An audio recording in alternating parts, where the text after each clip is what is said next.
Thought Bubble Audio.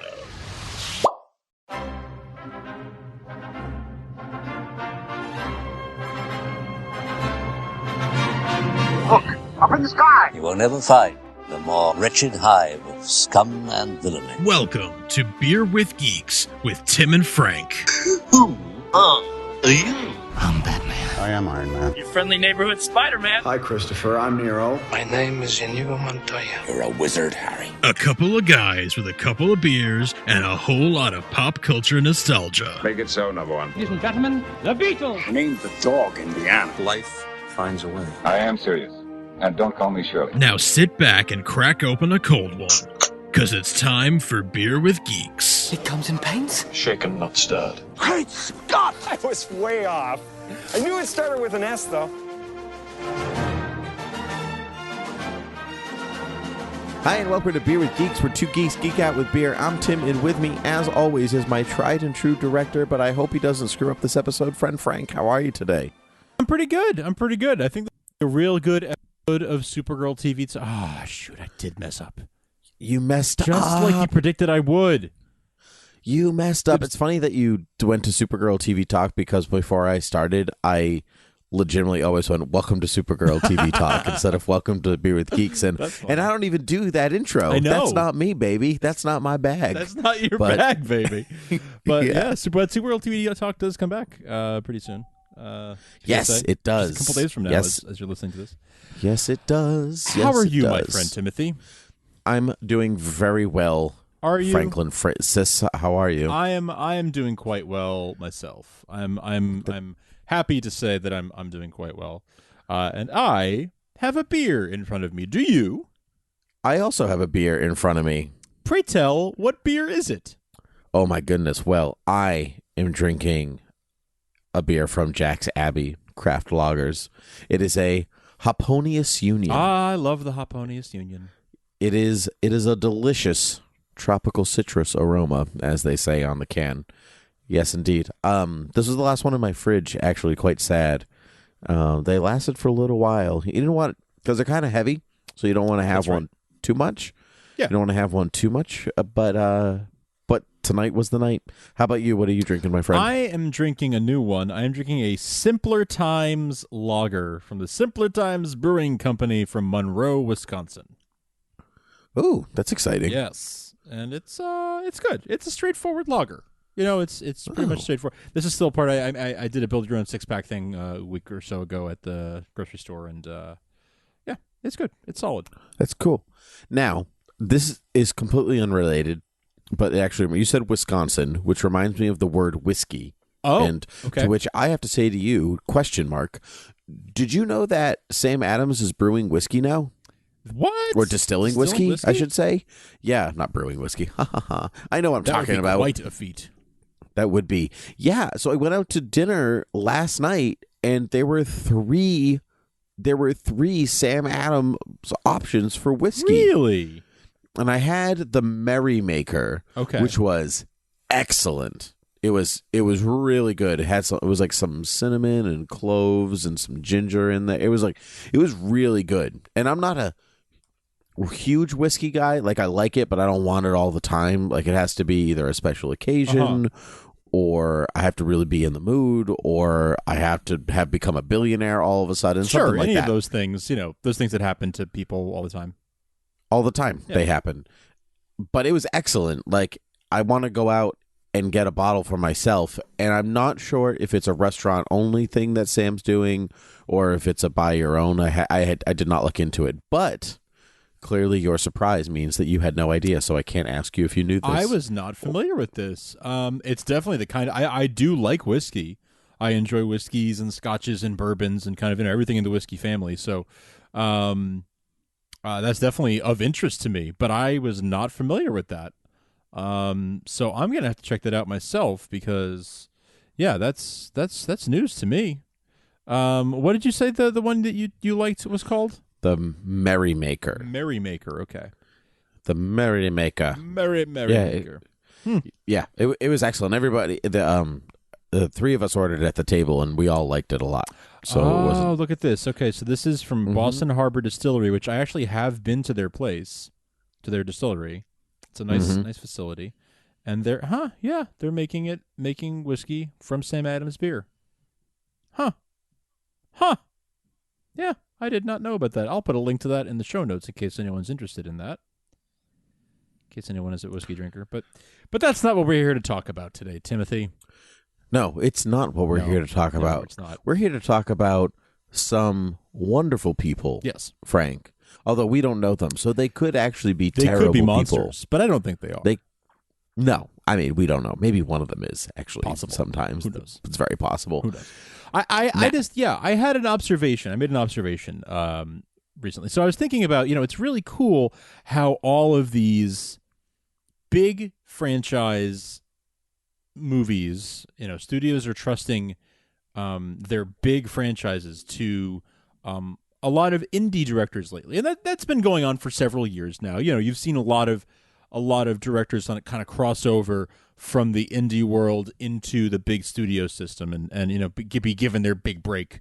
And it's been going on for quite some time now. But I've been noticing recently that we've been seeing an increasing trend where bigger and bigger films are being given to even newer and less experienced directors. To me, I mean, there's only a few data points to support this right now, but there have been a couple of really big ones where someone who's only made a handful of films or less is given a really giant blockbuster and sort of, given the chance to go off and see what you can, how you can prove yourself. So I thought it was interesting that we're seeing this start to take hold. In 2017 and 2018, I think we saw a few examples, maybe 3 examples that come to mind.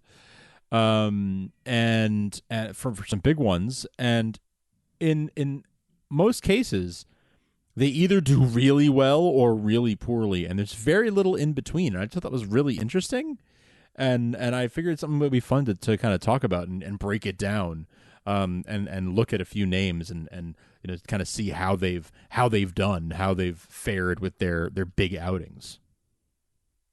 I think it's actually it's an excellent observation, though. While listening to you, I don't know if it's not unprecedented. Okay, which I think is interesting. Sure. And here is my example: Tim Burton, Batman 1989. Sure. Yes, he had Pee-wee's Big Adventure under his belt, and then he was hired to do Batman based on Pee-wee's Big Adventure. Right. But while the project was forming, he went off and did Beetlejuice. And so the script was already being written under the direction of Tim Burton before he made Beetlejuice. So he only had one movie. And I think in that case, that's a very rare. Like if we look at other superhero movies after that, or before that, that's very rare. That's not a huge occurrence. But there's also maybe Tim's Story for the first 2 Fantastic Four films. Tim Story didn't have a lot under his belt either. Right. When he went and made those, but those are some of the rarer examples. Yeah, I think exactly. Yeah, it's happened before, but I think it's gotten a little more. We've seen a couple of instances of it in the last couple of years. I think the examples that came to my mind, kind of first and foremost, is you have Ryan Coogler with a smash hit with Black Panther, right? And it's only like his third film. Third film. It's Fruitvale Station, then Creed, which was also a smash hit. Also a smash hit. And then Black Panther. Which is insane if you think about. And it's kind of, Creed was already a big franchise film, but not on the blockbuster level of a Marvel film. It was already a big production with a bunch of big names behind it, obviously, and part of a very prestigious franchise. But Black Panther kind of brought him to a whole new level. So I thought that was very Completely interesting. agree. And then when you look at an example like Josh Trank, who tanked, Trank tanked, right? He came in and did well. I guess he did. He came off of Chronicle, which was a big success with the critics and people who saw it. I wouldn't call it a smash success. It wasn't a big financial success. But it was very well received. It was very well received.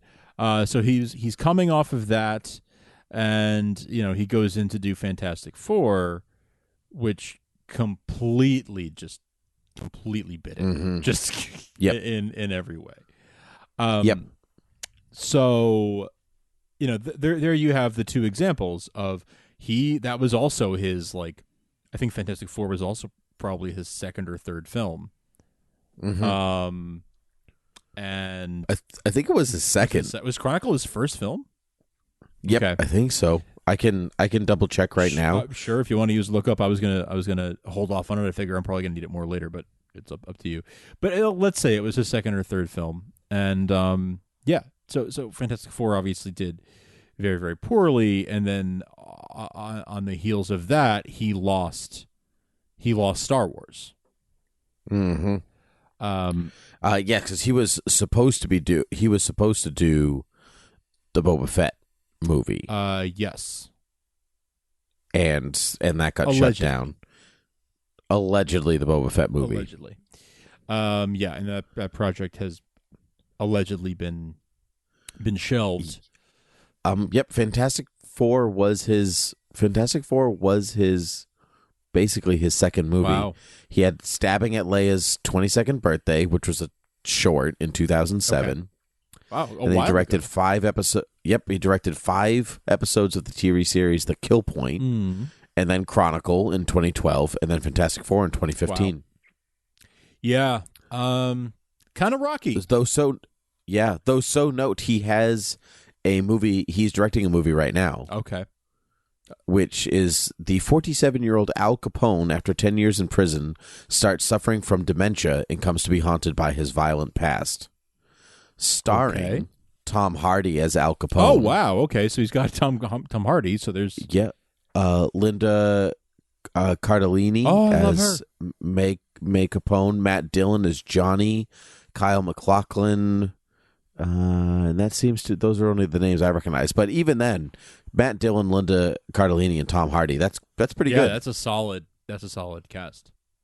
Mm-hmm. So is that? I wonder if that's a studio film. It probably doesn't say, but I wonder if that's a studio film or not.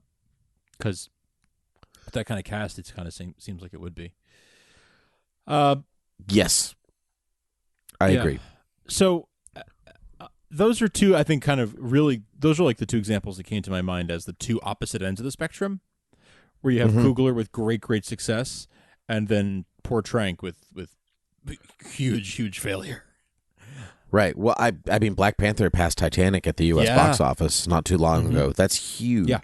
Huge. Still holding on to worldwide box office, Titanic is, but that's okay. That's okay. And then you have like a Colin Trevorrow, who had Safety Not Guaranteed, was his first feature, and then Jurassic World. Huge, box office success there. Critically received okay. Jurassic World? Jurassic World was received well. Not Jurassic Park well, but few films are received that well. I guess maybe I'm remembering it wrong, or maybe I'm just seeing a lot of. I feel like lately I've seen a lot of people being like, "Yeah, Jurassic World was fine." I enjoyed it. I enjoyed it quite a bit, but I think it's I think it's fine. It's fun to go back, but I don't think it's nothing hugely it's not groundbreaking, mind bending. Right? It's not like it's not. It's a good movie, but it's not groundbreaking. Right. Exactly. But that movie is Jurassic World's like 4th highest grossing film of all time, right? Or something like that. Big box office success. Yes, stupidly huge. Because there was enough pent up demand, I think, for that franchise. It's 2015. It was Fantastic Four hadn't done well, as we just visited, so it was there was appetite for it, and I think.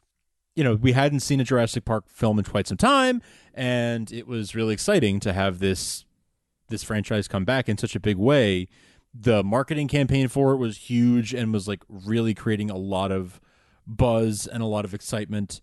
They did a good job promoting it and hyping it up and not overhyping Definitely. it. And then it was just a solid movie. With Chris Pratt and Bryce Dallas Howard and Vincent D'Onofrio, like you had some really, really good. Don't forget Benedict. No, not Benedict B.D. Wong. Wong. Oh, B.D. B.D. Wong. Wong. Jake Johnson from New Girl was in it. Yeah. Yeah, that's right. I forgot about that. I do not believe he is back for the sequel. That's interesting. I wonder. Katie McGrath is almost certainly not back for the sequel. Oh no, she's dead. Mm-hmm. She's dead. Yeah. Anyway, she's Irish. Anyway, she's dead. Yeah, and she's dead. But I digress. There's a holdover joke from a whole other podcast. But yeah, so that movie did very, very well and was received pretty well. But he's still he's one of the ones that second movie, huge success, but then he still got cut from Star Wars from episode 9. Allegedly, he's very difficult to work with. That is the word on the street. Yes. The Jurassic World fame went to his head. And I don't know, I'm speculating there, but all the reports say he's difficult to work with, and Kathleen Kennedy was like, not about that. Mm-hmm. Mm-hmm. Goodbye. So that's okay. But see, Jurassic World is a service. I think it's a good film. It's a serviceable film. But when you're capping off 9 Star Wars saga films, I kind of want somebody that's going to deliver a movie that's more than good. Yeah, I agree. I imagine. So I had heard that he was difficult to work with, which I imagine he was difficult to work with on Jurassic World, if the word is out that he's hard to work with. And maybe that just made it worse. Maybe he became completely insufferable after that. But I got to think that whatever work he did churn out in working on episode 9 must not have been up to par. And Kathleen Kennedy has shown that she's not. She's patient, but she's not overly patient. And there's sort of there's a standard of work that you need to turn out, and there's a certain type of work, a certain level of quality that she expects. And if you don't meet the standard, then you're out. And I respect that. Yep. I immensely respect mm-hmm. that. Yeah, I do too. I do too. I think after Rogue One, they're not. I was just going to say we saw that with Rogue One. Yeah. Do you want to explain what happened there? Sure. Well, Gareth Edwards, who was also another newbie, had Godzilla before Rogue One, which was a very good success, and it was a good film. He went on to do Rogue One, and it didn't. From early reports, it wasn't completely floundering, but a very hush Tony Gilroy was brought on to kind of fix the film. And he very recently, actually, I pulled this up before we started this episode, so I'm not counting as a lookup. Yeah. I'm not counting it. Sure. But he said, I'll quote right here, blah, blah, blah. I have to be careful. Gilroy said, blah, blah, blah. I don't know what the statute of limitations is. I've never done an interview about Rogue One ever. And so this is what he says is, if you look at Rogue, all the difficulty with Rogue, all the confusion of it, and all the mess, and in the end, when you get in there, it's actually very, very simple to solve, because you sort of go, this movie is where folks just look. Everyone is going to die. So it's a movie about sacrifice. And then we get a little bit more, and he says, that was my superpower. I've never been interested in Star Wars ever, so I had no reverence for it whatsoever. I was unafraid about that, and they were in such a swamp, they were in so much terrible, terrible trouble that all you could do was improve their position. Yeah, So that's pretty so bleak. Interesting. Yeah, terrible, terrible position. All you could do was improve. So, but even when he says oh, this movie is about sacrifice, about people dying, that to me reads like they didn't even know what the film was about as they were filming it. It sounds like there was probably a lack of focus, right? And that he had to... There was no narrative thread. It must have felt very open and basic or something like that. It must have been lacking focus and lacking sort of what Disney is so good at is what is the story, right? That is the thing that they have always been good at. Disney has these story groups that. What would you say always good at? Well, but I know what you mean. I would say since the Disney Renaissance, that's what they've been really good at. Sure. So since the late 80s, early 90s, they've been very, very good at that. Yeah. And they, I think, found that was their thing. That was their, really, if you craft the story, everything else will follow. If you read Creativity Inc., the book about Pixar, which is an excellent read on Audible or whatever, if that's your thing. I really enjoyed the audiobook. They go really in depth about what the book is about, the founding of Pixar, but it's also sort of a business book. The first half is like the story of Pixar, and the second half is like, here's why we were successful. And it's a really good book, and they talk a lot about how much time they would spend on some of those early Pixar movies, like just breaking the story. And still to this day, there's a story group that convenes, I think, once a month with the director, or maybe once a week even, and he has to the director has to sort of almost like defending a thesis, like explain what the story is, and the story group inspects every little aspect of the script and every joke and every line and everything, and everything has to tie back to the overall story. Everything has to be consistent with the characters. It's very, very interesting how much time and effort they put into that, making sure the backbone of a film is there. And I feel like that carries through to a lot of other Disney properties as well, beyond Pixar and beyond the animation stuff. And that is clear here, where they were missing that on Rogue One, or they felt they were missing that, and that's why they brought in Tony Gilroy. At least I'm speculating here, but that's my read on the situation. And it seems like in some ways it could sound like they were behind. Yeah. They were even behind schedule. If they are in such if they could only improve. Well, it sounds like things. So. Keep in mind that he was brought in for the reshoots. So it seems like probably the principal photography that Gareth had done wasn't satisfactory, and they knew they needed to change directions before the reshoots while they had time to to shoot new stuff that would fix it. And so it was probably at that point, and that's why there were more extensive reshoots, was because they knew they had to. When they brought Gilroy in, they realized, okay, he decided to do more.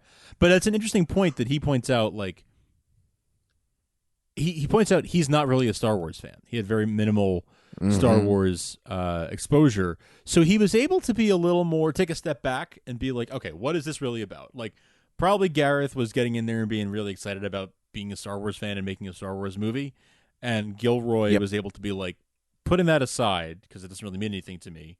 What is this really about? And he was able to kind of, just make a good story regardless of it being a Star Wars story or not. Yeah. I don't want to say you can see that in the film, but I think choosing to have your main characters, spoil for Rogue One, die is a bold choice in a Star Wars film or any film. It's really a bold choice to have your main characters die. And for somebody who is not attached to anybody, you can feel Gareth Edwards on Tarkin, but it's inconsequential when it comes to Tony Gilroy, right? If that makes sense, because that's really not what the film was about. Though I know the Tarkin stuff was not in the original pass of the film. So I don't know. Actually, there's a lot. Yeah, I don't think so. I don't think it was in the original. Like Gareth Edwards had to have been working on that stuff, because that's so tied into the rest of the movie, and just the amount of time it would have taken to do that with the technology. He must have been part of it. Maybe not as much. There was an interview with Gareth Edwards, and he spoke about. It was an interview with Ben Mendelsohn. And he was talking about how his part really shifted after he came on board, and it became very different afterwards. And so either he was pitched something differently and then Tarkin was added, or Tarkin was added even after that commencement of the rest of the movie. I'm not really sure. But either way, I think Rogue One is also a good example of being able to fix a film, even if it's in dire straits. Exactly. We have Han Solo's film Solo coming up in a couple of weeks, which has gone through a very similar process, except that it was a very public firing of Chris Lord and Phil Miller. Did I do that right? Yeah, Chris Lord and Phil Miller. Right? Phil Lord and Chris Miller. Phil Lord and Chris Miller. You know what throws me off? Yeah. I watched Last Man on Earth on Fox, and that's created by those guys. And the main character's name is Phil Miller. Oh, because that's it's great. like the one That's first name and hilarious. one last name. So now I always get wait, which one is how? Yeah, but it's, Which one's which? Okay, but anyway, so they were they were very publicly fired, and then Ron Howard, a very dependable director, is brought on board, just like Tony Gilroy, a very dependable director, Oscar nominated. Michael Clayton, Born Identity, that's like a couple of Born movies. He's a dependable filmmaker. Right. Ron Howard with How the Grinch Stole Christmas and Apollo 13. How the Grinch Stole Christmas, really? How the Grinch Stole Christmas? People love that movie. I actually hate it. People love that movie. I hate it, but people like it. So I started with that one. Just like Ron Howard, the first. Oh yeah, he's the guy who made How the Grinch Stole Christmas. I was going for a film people would recognize. I think Apollo 13 or A Beautiful Mind. I think those will. I think those will kind of stick in people's minds.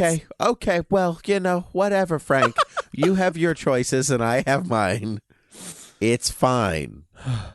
I was getting to A Beautiful Mind, a film I like much more than How the Grinch Stole Christmas. I would hope. I'll have you know. Yeah, I hate the Ron Howard one. Nothing against Ron Howard. I just like the cartoon, and I only need the cartoon. Sure. It's fine.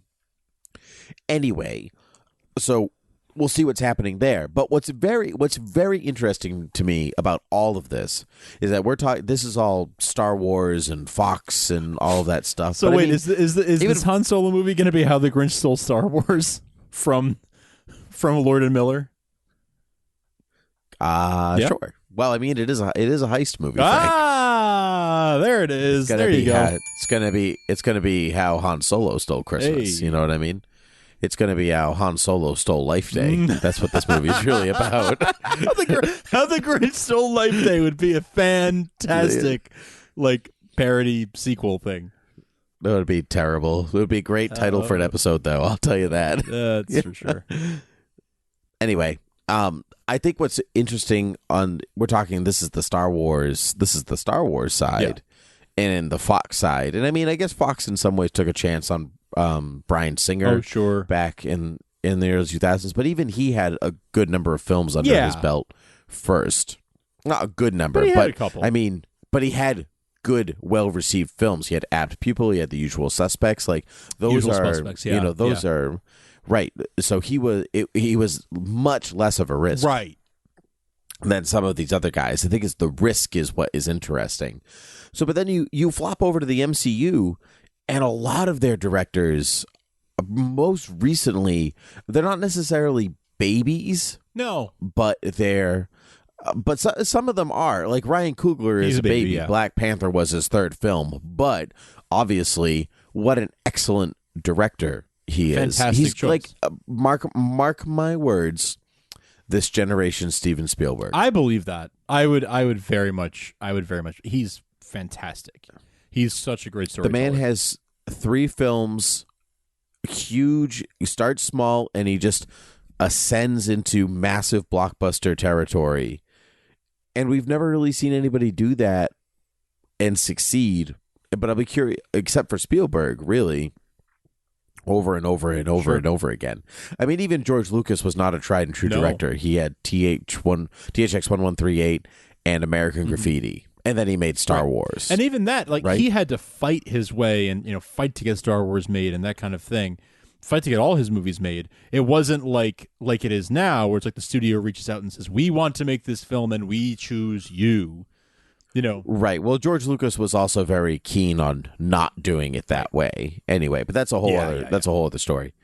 So, but then if you look at the MCU side, you've got James Gunn on Guardians of the Galaxy, which is, he's not a noob director, but I would never what movies has James Gunn done besides Guardians of the Galaxy and Slither? I could not tell you. I was not familiar with his filmography. Exactly. I'll use my one lookup for this. See, this is what I'm saving for. Oh, you're saving for this moment for my these question. Kind of moments. Yeah. But yeah, so in some part, that is interesting to me, that you've never made a movie like this. It's untested characters. We don't know anything, and Marvel takes a chance on this guy, and not only makes the Guardians of the Galaxy a D-list at best Marvel property, viable and like $1 million franchise, but he keeps coming back and doing it again and again and again. Like, that's crazy. He's the Marvel success story above anybody else, I think. Yeah, I would say, I would argue Ryan Coogler is probably the bigger one, but for sure James Gunn was like the prototype for that. By the way, other than Slither, he did Super. Oh, that's a good movie with Rainn Wilson and Ellen Page. Yeah, it was pretty good. I liked it. Okay. Yeah, but again, like, you know what I mean? Like, that's so fascinating. And then you have, oh my God, help me, the Russo brothers, who are obviously hugely successful in the Marvel Universe. Winter Soldier, I still think, is their best Fantastic film. You got Taika Waititi, of course. You got Taika Waititi, who is a tried and true indie director, but not a big blockbuster director. And he's a good example of, you were saying there's like the babies, there's like people who are new, and then there's people who are indie but not new. He's like got a long track record. He's made plenty of films, and obviously he's well known for plenty of good films too. Great films. Mm-hmm. But this was his first chance to do a big studio franchise film, and he knocked it out of the park. I think. Yep, I think it's funny though, because even with all these indie directors and all of this stuff, in some ways you can tell when they come from the indie world, and not necessarily because of, like, let's say Sam Raimi's thing in Spider-Man, where instead of the CG food catching, he's like, why don't you just put sticky stuff at the bottom of the food, and he just catches all of it 150 takes later. Right. But still, he saved thousands of dollars doing that. It was just an exhausting day, like having everything drop onto a tray. Right. But I think you can tell in the fight scenes a lot of the times. Not with everybody, but I think the Marvel Universe has a distinct lack of flair for some fight scenes depending on the director, and the more indie they are or less tried and true, they're not visually exciting. I think the indie directors are really great at building a good story and character work and stuff that actually makes a good film that is better. I'd rather have that. But if you were to compare the fight scenes in, I don't know, like BVS or Man of Steel versus anything in a Marvel film, the fight scenes are more extraordinary in a Zack Snyder film because he has a visual flair, because he's a big blockbuster guy, right? If you gave a Marvel movie to Michael Bay, you're not getting substance, but you're going to get a really good looking movie. Mm-hmm. And I think Marvel is trading really good looking movies for character work, which is why they're working. Sure. I think. Because at the end of the day, you want to watch a movie where you can connect with a character, not because a building is going to blow up. Of course. Yeah. I think that's a very, very, very good observation. Yeah, that's my 2 cents of the day. There's another indie director in there for Marvel, and I'm dropping it, and I can't. Anna Boden? I can't remember. Oh, sure. You have Anna Boden coming up for Captain Marvel. But I think maybe that is it, because Jon Favreau was tried and true. Joss Whedon was tried and true. Kenneth Branagh was definitely tried and true. Definitely was. Whedon was interesting because he hadn't really done any big. He hadn't directed a big film. That's true. He'd worked on, he had written plenty of stuff and done a lot of script doctoring and directed plenty of big television, but he'd never directed a blockbuster film before Avengers. That's actually true. So in some ways, maybe you could even count Whedon on this list. He's a little different, but yeah, you could. I think you can count Whedon in the same place you count the Russo brothers. Okay. Yeah. Yeah. I guess. Yes. I guess so. Kind of tried and true TV guys. Yeah. Very not very successful. Community is good, but I wouldn't call it like Parks and Rec successful or something like that. It was like moderately successful network television. Exactly. But then they come into the MCU and going on 3 films to some of the best films of the franchise. Right. All of these 19-20 movies. So which is crazy. You know who's a funny person to mention who's kind of the opposite of all of this is Kevin Smith, who started out as a successful enough indie director, successful in the sense that he was, going to festivals and things like that, making his movies, but whatever. And then he did Cop Out, right? Yep. With Bruce Willis and Tracy Morgan. Was it Tracy Morgan? Yeah, it was Tracy Morgan, wasn't it? Yep. Mm-hmm. Wow. Yep. And that did really badly. I've never seen it. I hear it's not awesome.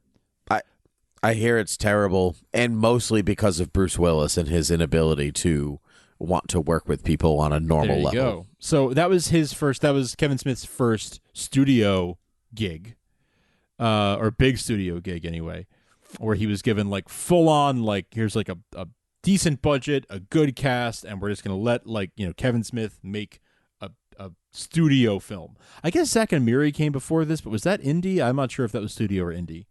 I'm not sure. But there's also Jersey Girl.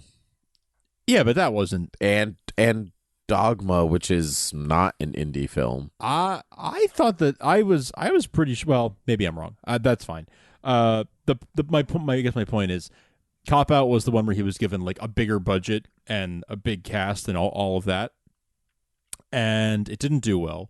And now he just does TV. Like now he makes his weird walrus movies and directs a couple episodes of TV a year, and he's a podcasting mogul. Yeah.